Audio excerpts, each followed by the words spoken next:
In today's episode, you will discover how to completely reframe how you show up as an ally. Welcome to More Human, More Kind, the podcast for parents of LGBTQ plus kids and anyone trying to stay human in a world that keeps hardening. I'm Heather Hester, and here we talk about fear, belonging, boundaries, courage, love, and what it means to protect what matters without losing yourself in the process. Your child doesn't just need a parent who's informed, they need a parent who is grounded and strong. Let's take a breath and let's begin. So before we begin today, I need to stop and mark something. Today is episode 300. 300 conversations. 300 times I sat down here at this mic with something I needed to say or wanted to say and trusted that someone out there needed to hear it. 300 episodes across almost 7 years, a name change, 4 kids growing up alongside every single one of them, and a community that has become one of the greatest gifts of my life. I started this podcast in November of 2019 because Connor came out and I couldn't find what I needed. I couldn't find a space that spoke to the parent in the middle of the unlearning, the one who loved fiercely and who was still figuring it out. So I built it imperfectly and consistently, the same way I try to do everything that matters to me. 300 episodes later, here is what I know. This work changes people, not because I have all of the answers, far from it, but because I am willing to keep showing up without them. And so are you. Every single one of you who has ever pressed play, who has shared an episode, left a review, sent me a message, or found your way into the Kindred Collective. You are why this exists. You are why episode 300 exists. So thank you from the very, very bottom of my heart. Now let's get into today's episode because episode 300 deserves a topic worthy of this moment, and I think this one is. Advocacy is serious. The stakes are real. The world your LGBTQ plus kid is navigating right now demands that we show up with everything that we have. And also, what if it could also be joyful? What if the courage it takes to be a bold and intentional ally could feel sometimes like something worth celebrating? Today, we are going to talk about exactly that. By the end of this episode, you are going to have a new framework for what intentional kindness and allyship actually means and what it looks like in practice. You are going to meet the threshold moment, the instant just on the other side of discomfort where courage becomes action. And you're going to walk away with one question that has the power to completely reframe how you show up as an ally. So I want to take you back first to the day of my sister's funeral. It was in May of 2024. And I was talking to a group of people at one point who I had known for over 40 years. One of the women in the group was someone I hadn't seen in over a decade, and she asked what I do. And I told her a few sentences about this podcast, about my book that was just about to publish at that point, and about all of this work. The look on her face when I told her was something I will never, ever forget. And the silence that followed by everyone in that group, even more so. I did not walk into that conversation thinking, this is my moment to be bold. And I did not brace for it or prepare for it or decide in advance how I would handle it. I just told the truth about who I am and what I do. and the room shifted around it. That is what I have come to understand about intentional allyship after years of practicing it. The boldness stops feeling like a decision you have to make every time. It just becomes an orientation, a way of moving through rooms, of telling the truth without softening it for other people's comfort. Not in an aggressive way, just clearly, simply. I want to talk today about how you get there and how somewhere along the way it starts to feel less like a burden and more like something that is actually yours. So let's start with the words themselves, because I think we throw them around without always stopping to feel what they actually mean. So the word intentional means on purpose, with awareness, with meaning, not reactive, not accidental, chosen. Kindness, not the same as niceness. And this is important. Niceness is smooth and comfortable and often avoids the truth to keep the peace. Kindness tells the truth with genuine love.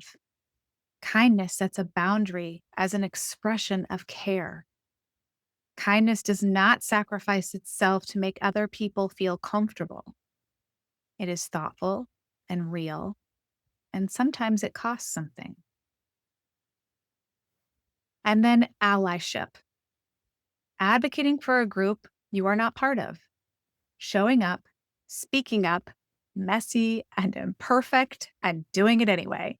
It is not a title you earn once and keep forever. It is a verb, something you practice, something you choose again and again in ordinary moments and in extraordinary ones. Put those three things together and you get something really powerful. Intentional kindness and allyship is showing up on purpose with genuine love and truth for people who need someone in their corner. It's not waiting until you feel ready. It's not waiting until the moment is perfect. It's moving toward the hard thing because your kid, your person, your community needs you to. So I want to introduce you to something I'm calling the threshold moment. You know it when you feel it. It is the instant just on the other side of recognizing your discomfort. The moment where you could stay quiet and no one would blame you, where it would be easier, smoother, less complicated just to let it go. But something inside you decides not to. You've seen it in the movies, the kid in the cafeteria standing up for the one everyone else is laughing at. The person in the meeting who says, actually, that's not okay. The parent at the family dinner who stops the conversation that is quietly dismantling their child. I've had many of these moments in the past decade, but the one that I want to share with you happened in June of 2019. My brother said something at Connor's high school graduation party that I will not repeat here because it does not deserve repeating. What I will tell you is that I let my kids respond to him first. I gave them that. And then I stepped in and I shut it down clearly, without apology. I named what he said as unacceptable and I meant every single word. And that conversation cost me something. The relationship with my brother has never recovered. And I would do it again every single day without hesitation. Because on the other side of that threshold moment was my kid. And actually, in that case, were my kids. And there was never really a choice. Here's what I want you to understand about the threshold moment. Early on, it feels enormous. The discomfort is loud. The stakes feel impossibly high. But the more you practice crossing it, the more natural it becomes until one day you realize, as I did at my sister's funeral, that you walked straight into a hard moment without even bracing for it. The courage had become an orientation. Armor had become a second skin. That is what intentional allyship builds over time, not just the willingness to speak, the automatic orientation toward the truth. So here is your first tool. Find your threshold moment. Think back over the last few months. Was there a moment where you felt the discomfort and spoke up anyway? Where you let somebody know in however small a way that you were not going to stay quiet? Where you told the truth about who you are or who your kid is without softening it for someone else's comfort? That was your threshold moment. Name it, own it, because it matters more than you know. Every time you cross that threshold, you are building something in yourself and in your kid who is watching more closely than you realize. And if you cannot find one yet, that is okay too. Now you know what to look for. The discomfort is the signal. What you do with it is the practice. Here's your second tool. And this one came from a friend of mine who is an intuitive business coach. Whenever I feel stuck or heavy or overwhelmed by something, she asks me a simple question. What if it could be fun? I know. Stay with me for a moment. Advocacy is serious, and I am not minimizing it for a single second. The stakes are real and the work is hard, and some days it is genuinely heavy. But I want to ask you, in the middle of that heaviness, what if you paused and asked yourself that question? Not to make light of what is hard, but to find the joy that is also there if you look for it. The gratitude that you get to do this work, the people you have met because of it, the relationship with your kid that has deepened in ways you could never have predicted, the version of yourself you are becoming through all of the unlearning. That's the fun. Not fun as in frivolous, fun as in alive, as in meaningful, as in worth showing up for. What if your allyship could hold both the seriousness and the joy, the courage and the gratitude, the threshold moment and the celebration on the other side of it? I have been doing this work for close to a decade, and I can tell you that the heaviness is real. There are days when the news cycle alone is enough to make me want to just close my laptop and not come back. Days when the weight of what our community is navigating feels like just too much to hold. And then there are also days when I am laughing with my kids or chatting with somebody in the Kindred Collective about something that only people in this particular community would find funny. Days when a listener sends a message that makes me cry in the best possible way. Days when I watch my kids move through the world and I think, this, this is why.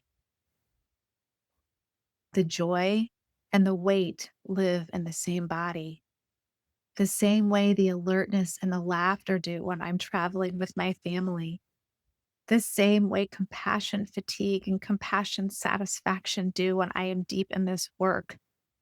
Both are real. Neither cancels the other out. What I want for you as we begin to close out the summer and head toward whatever fall brings is the capacity to hold both, to be serious and joyful, to be courageous and grateful, to cross your threshold moment and celebrate that you did.